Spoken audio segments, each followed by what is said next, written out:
Quel est le plat le plus simple et le plus délicieux à faire chez soi à la maison? Les pâtes à la carbonara. C'est pour ça qu'aujourd'hui, on va préparer des croque-monsieur. Dans cette vidéo, vous allez me voir faire un croque-monsieur de luxe, avec un pain de campagne et avec un tas d'ingrédients beaucoup trop compliqués à cuisiner pour moi. Ensuite, vous allez voir le bon croque-monsieur traditionnel, avec pain de mie du boulanger, béchamel maison et surtout jambon de la boucherie.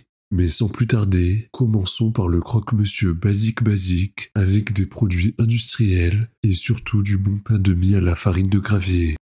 Pour réaliser cette version aussi sèche que le désert du Sahara, je viens simplement mettre une tranche de fromage de supermarché, un bout de jambon qui vient lui aussi du supermarché, et je viens compléter ça par une deuxième tranche de fromage ainsi qu'un deuxième pain à la farine de gravier. Ce croque-monsieur n'aura ni béchamel ni sauce particulière, et pour le dessus, un peu de cheddar râpé fera l'affaire. J'ai plus qu'à envoyer cette merveille quelques minutes au four, et regardez-moi ce maxi résultat. Je cuisine les deux autres croque-monsieur et on déguste le tout à la fin. Pour le deuxième croque-monsieur, façon traditionnelle, je prends le magnifique pain de mie de la boulangerie, je fais fondre un peu de beurre dans ma jolie poêle et je viens griller mes tartines dedans. Une fois que le pain est bien grillé et que j'ai réussi par miracle à pas le cramer, je passe à la préparation d'une sauce béchamel. D'après mon fidèle ami internet, j'ai simplement à mélanger beaucoup de beurre avec beaucoup de farine de gravier et à venir mélanger tout ça avec un fouet jusqu'à obtenir une étrange mixture qui ressemble plus à ce que je fais d'habitude dans mes recettes. J'ajoute un peu de lait au fur et à mesure, car Internet me l'a bien conseillé, et apparemment je viens de réaliser la première béchamel de ma vie. Je pense qu'Etchebest serait fier. Pour cette version du croque-monsieur, on commence par de la béchamel, du bon fromage râpé maison par moi-même, et surtout une belle tranche de jambon qui vient directement de la boucherie. Je répète l'opération jusqu'à ce que mon croque-monsieur soit complètement rempli de béchamel et de fromage râpé, et cette merveille part elle aussi au four pendant quelques minutes.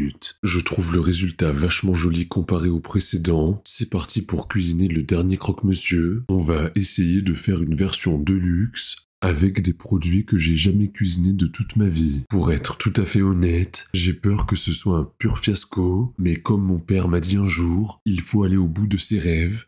Non, ok, j'avoue, il m'a jamais dit ça, mais on va quand même le faire. Une fois que mon pain est bien grillé avec du beurre, et qu'il a l'air aussi croustillant qu'un paquet de chips au barbecue, on passe à la préparation d'un confit de canard maison. Alors sur internet, il paraît qu'il faut le cuire pendant minimum 2 heures. Ça tombe bien, car j'ai seulement une vingtaine de minutes devant moi. Une fois qu'il a été bien épicé, bien massé, il part à la cuisson dans une poêle, avec de l'huile d'arachide, car j'avais pas lu la recette avant d'aller faire les courses, et donc que j'ai pas pu acheter de graisse de canard. Il est aussi écrit qu'il faut mettre un peu d'eau avec la graisse, alors je le fais, mais d'après mes cours de physique, une très mauvaise chose se prépare dans ma casserole.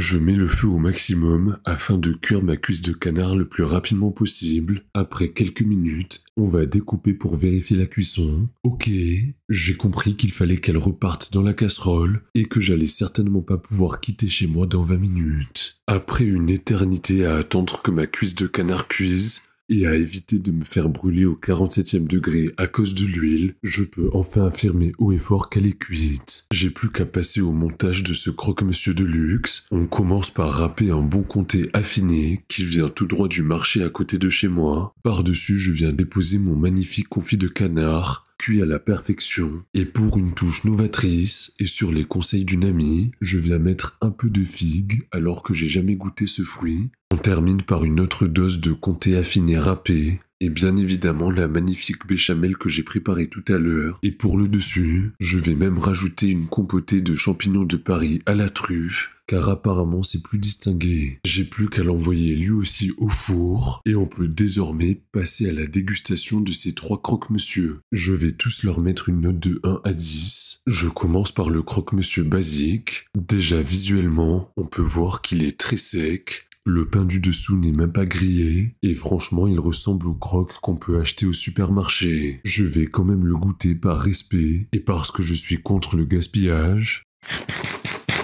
Franchement, rien de spécial, j'ai juste l'impression de manger du pain au fromage et au jambon. Je mets à ce croque-monsieur la simple note de 5 sur 10, car si on a faim, ça reste mangeable. Ensuite, on passe au croque-monsieur traditionnel, avec béchamel et jambon de la boucherie. Visuellement, il donne vraiment envie. On pourrait presque l'avoir acheté dans une petite brasserie parisienne. C'est parti pour le goûter lui aussi. Alors, absolument rien à voir avec le précédent. La béchamel rend tout le croque-monsieur bien fondant, le pain de mie de la boulangerie est délicieux, et le jambon donne un petit goût fumé à cette merveille. C'est franchement un croque-monsieur de qualité, je lui mets la très belle note de 8,5 sur 10. Désormais, passe à la petite merveille de cette vidéo. J'ai nommé le croque-monsieur de luxe au fondu de canard. Visuellement rien à voir, il est beau, splendide, élégant, charismatique, et même un peu mielleux sur les bords. C'est parti pour lâcher un petit croc là-dedans.